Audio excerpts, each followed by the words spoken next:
Chris Tasha was Misha Barra. I'm going to try a tune called Charles O'Connor, which is no Carolyn tune, but it's jigified, and I think Frankie Galvin recorded it at some stage, so we'll have a shot of it. It's not a tune I play at all with the concertina, but sure, look, I have taken out the concertina and we'll have a shot of it.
Okay, that's the basic version, or not the basic version, but that's my version, whatever the tune.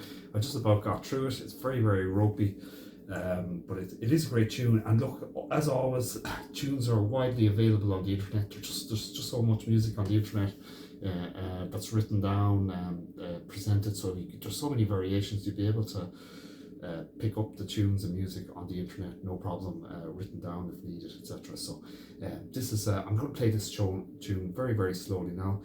Generally speaking, in workshops, any workshops, if you ever go to an Irish music, you just try and learn as best as possible by listening and develop your own style.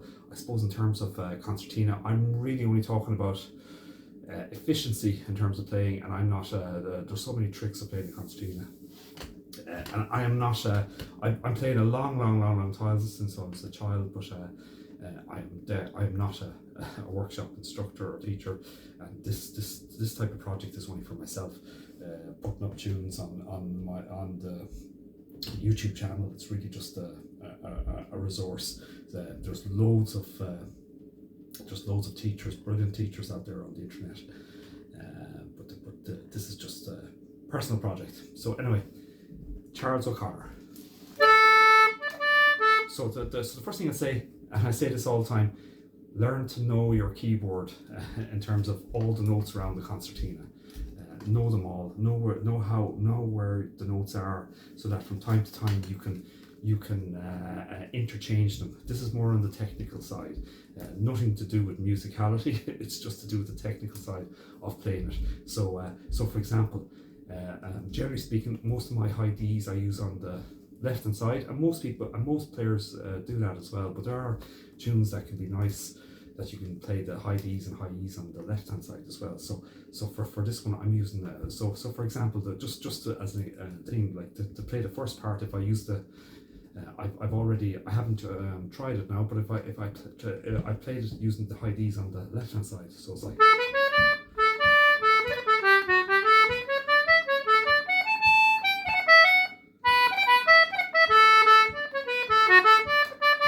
So if I change it and I play the high Ds on the outside.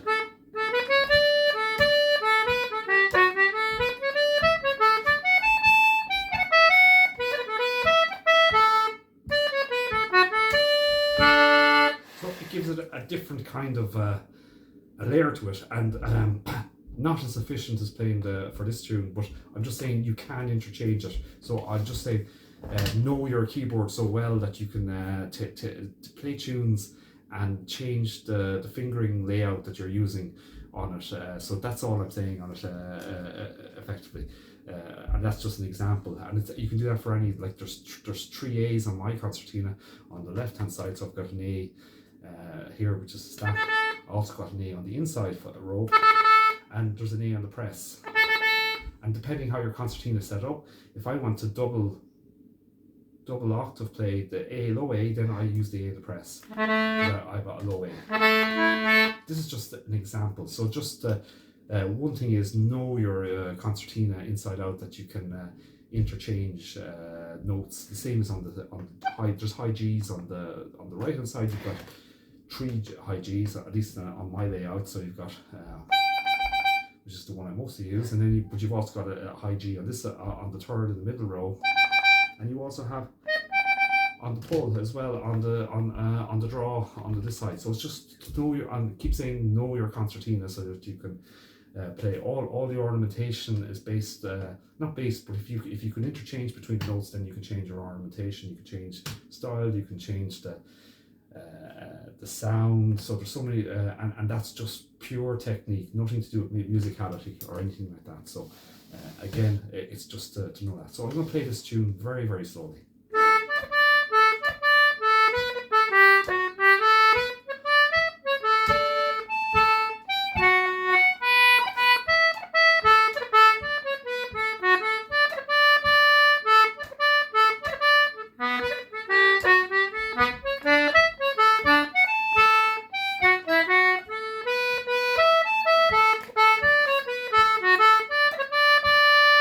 Some of the ornaments I'm playing on that, just taking the first part, I'm using a standard high D ornament, which is on the press. If you use the high D on the right hand side, and I'm just using high D, E, C sharp, and back to D again. Now, I think the trick is to make ornamentation as subtle as possible, that it's almost there. Often, don't even put it in, you could just go.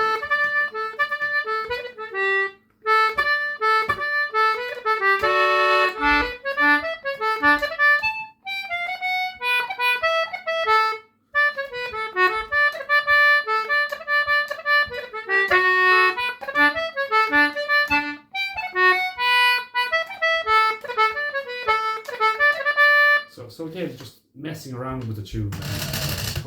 Look, some of the ornamentation can be quite gross or obvious, and sometimes it's better not to put it in. So, but if you're messing around, by all means, experiment, mess around, experiment on the sound, what you like, what you don't like in terms of ornamentation. It's you can put in harmonics, simple harmonics. As I'm just drawing a low D and an A.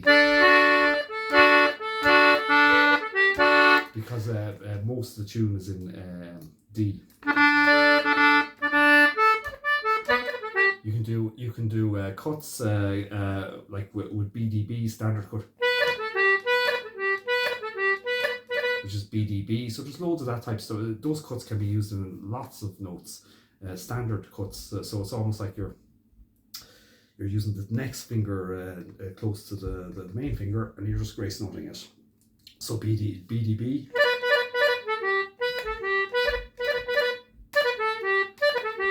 And you just experiment with it. Same in the high Fs. High F out, and then to cut it or grace note it, put in FAF. So again, play the first part very slowly.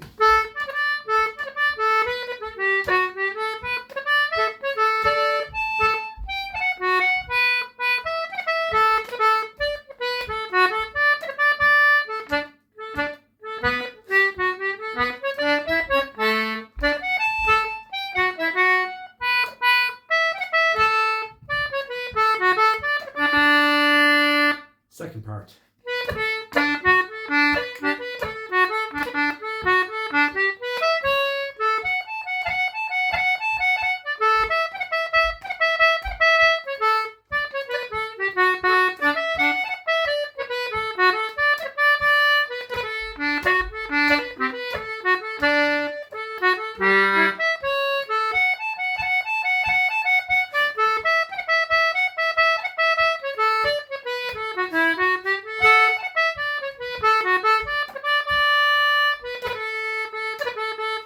So just even a couple of the grace notes, you can grace note the A, or put an extended grace note, which is ADBA.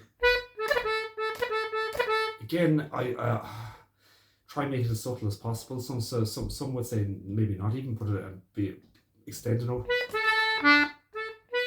So that's a grace note, or an extended grace note. If you elongated the note without using the grace note, it would sound, which also sounds nice. And then of course you've got the idea of space between the notes. I think someone of not ornamentation, and just go.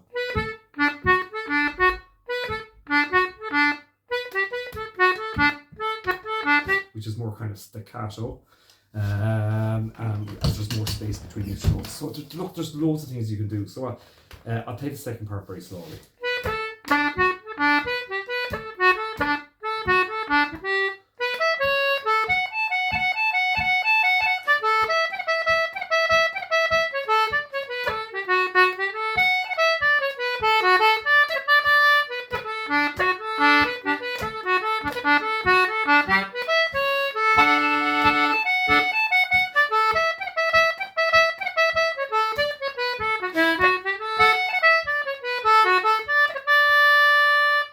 No, we play the tune very, very slowly, very, very slowly, and I'll just keep playing it.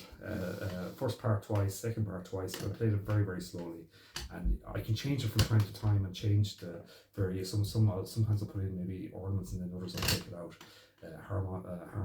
harmonies, etc. But look, we're gonna play it very, very slowly.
tune.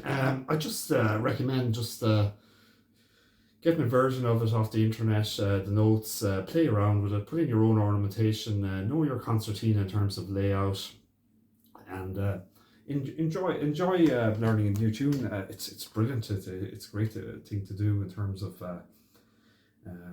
moving your brain around and all that kind of stuff. So, Charles O'Connor, we're gonna play it normally now. Very ropey on this tune. It's a tune I never play really, but sure, say it's worth having a shot of it.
Should have will, and I'm just putting in dodgy notes left, right, and centre there. It just shows you that even in terms of practice, like, you know, if you're practicing, no harm to take a tune and put in everything wrong and see if you can keep it within the key and rhythm. I'm not saying now as a thing, but it's almost like, you know, be kind to yourself if you're making mistakes. If you are going to make a mistake, don't collapse the playing immediately. Draw out the note, try and get back into it, just keep it within the rhythm. That's one nice thing about the Irish music. It's brilliant, it's very rhythmic, so even if you go out and forget the bar or whatever, you can get back into the tune again. So, should have will.